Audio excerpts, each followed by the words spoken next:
Good evening. I'd like to welcome you to Poem Praise 2.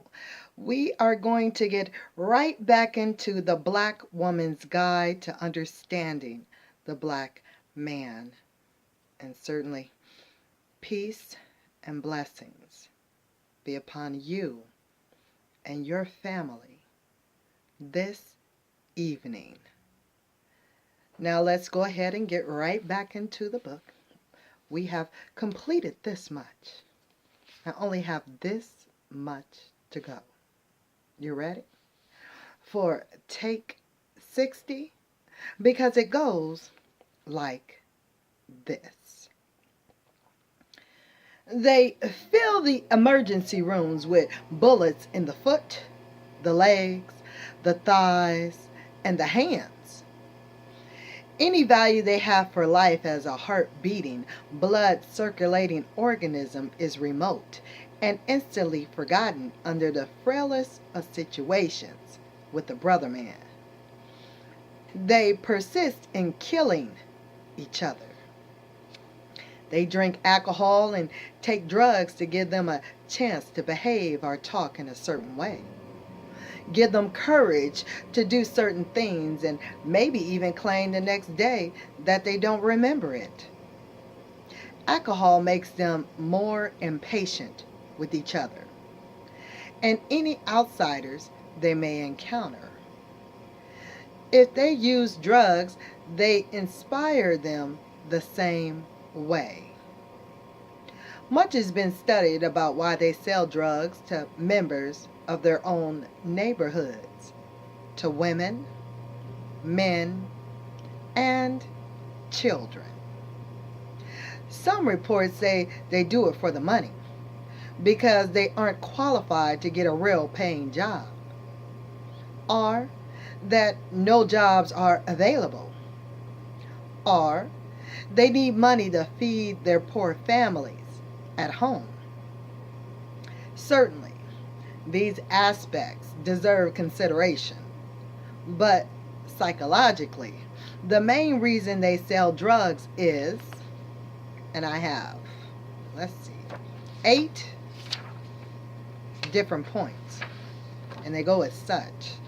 Number 1, to have an activity that involves cunning and courage.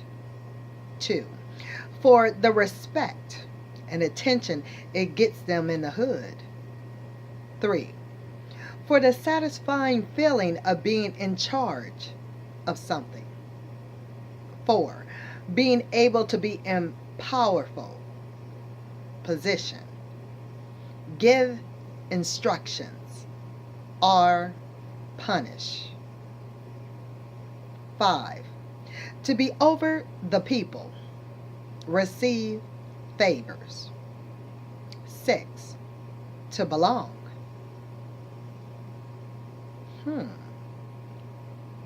7, and of course the material items, and to handle and make large sums of easy money. To have a responsibility where he alone is accountable. If a young black boy or teenager has an encounter with the drug culture, then eventually finds that it runs by an adult black man, usually many. This is not to say that the white suppliers of drugs do not exist, but the black youth never sees him. What he sees is his replica, a black man. He learns that the major requirement to sell drugs is to be cold-hearted, have a, in quotes, to hell with attitude and become unfeeling, shed any natural emotion of sympathy, caring, or conscience. They disconnect even further with themselves and with their black sisters and brothers. The disconnection from blackhood started as a small child from watching too much television. too many violent movies, and fatherly deprivation. They were in the company of women too much, and the men they did come in contact with appeared weak or punks, as compared with the examples of maleness they saw on TV. They've been under pressure all their lives, constantly being put in positions to prove their stamina. Physical challenges took the place of valued learning, and they practiced vandalism and lying, playing hooky and gambling. And schooling in their neighborhood, another rite of passage is to get in a fight and win. Win or lose, he must demonstrate that he is not afraid to fist it out in front of all the people he values. In school, the same thing may have to occur on or near the playground. The rules are set for his honor at that time. If he does not fight, he may be labeled as a punk or a sissy. If he cries, he earns the same title. And it can follow him all the way through elementary, high school, and senior high school. The first fight can set the tone of how he will be dealt with by other black boys for several years. Much of this has to go through alone, without his father, hug, support, and unwavering acceptance.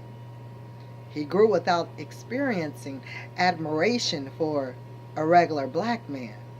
Sportsmen and entertainers took up the slack. Many summers are spent perfecting the skill of riding a bike at a great speed and doing tricks on them, learning to play sports, run great distances, approaching girls, curse, match colors for wardrobe, shoot dice, swim, and defy authority are the activities he participates in, which often accelerate in later years if no organized, planned, or self-benefiting program shows up.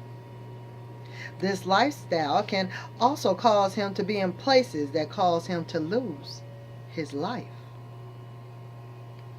It is absolutely true that when packs of black boys, thug-looking gangs, commence to invading a shopping mall, adult patronage, black and white, declines. Many malls have become a place for them to congregate and conduct their social activities. They go there to shop, show off new clothes, meet girls, eat, settle scores, shoplift, and fight. Shopping mall planners now know that if the mall is anywhere in the proximity of black teens, they will not put an arcade in it. The same goes for skating rinks and multiple movie theaters. If they congregate, have to touch elbows or confront each other in passing, they may fight.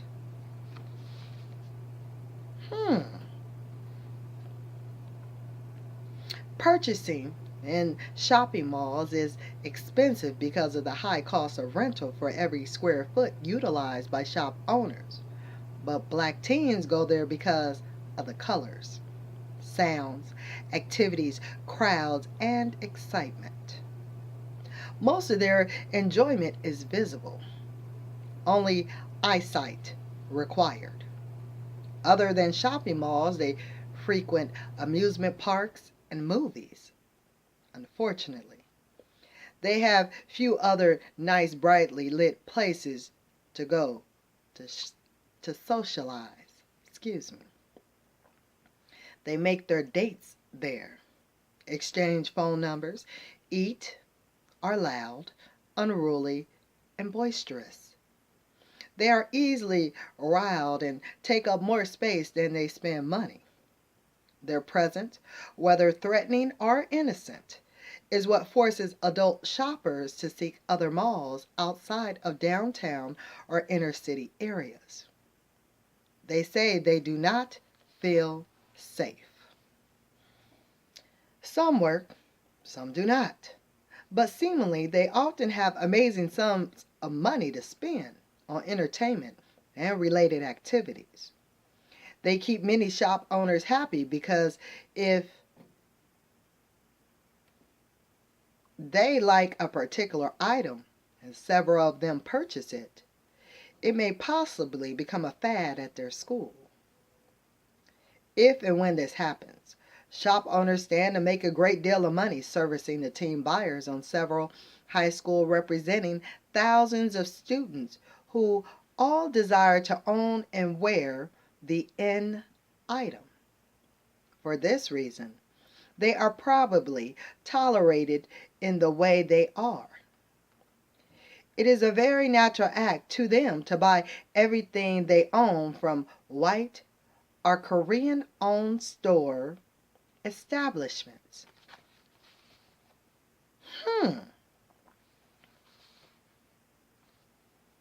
They just want it, and it doesn't matter where it comes from. Sound familiar?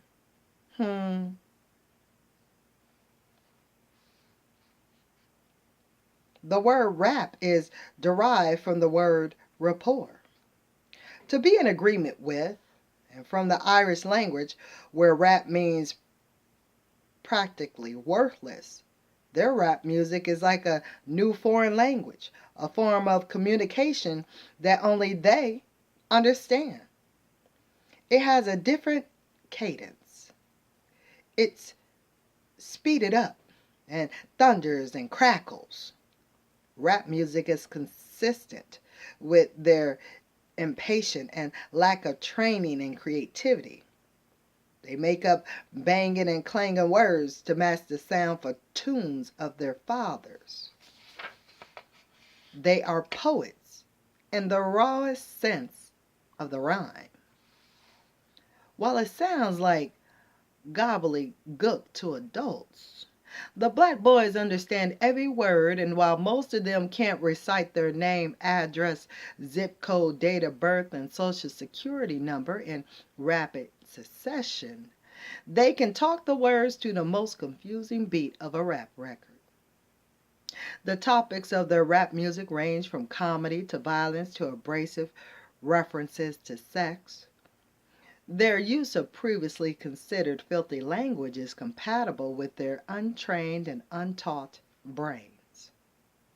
It is part of their rebellion, and their acceptance of vulgarity is a way to communicate and get attention.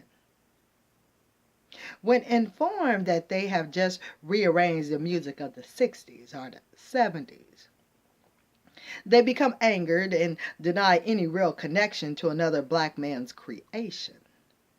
They were not taught about cheating either, so they rob other musical artists and feel no compulsion to share any profits they may earn by using background music they did not design. The impact of this loud rap music is not yet known. However, loud, screeching sounds have been known to interfere with the ability to concentrate and perform sequential thinking.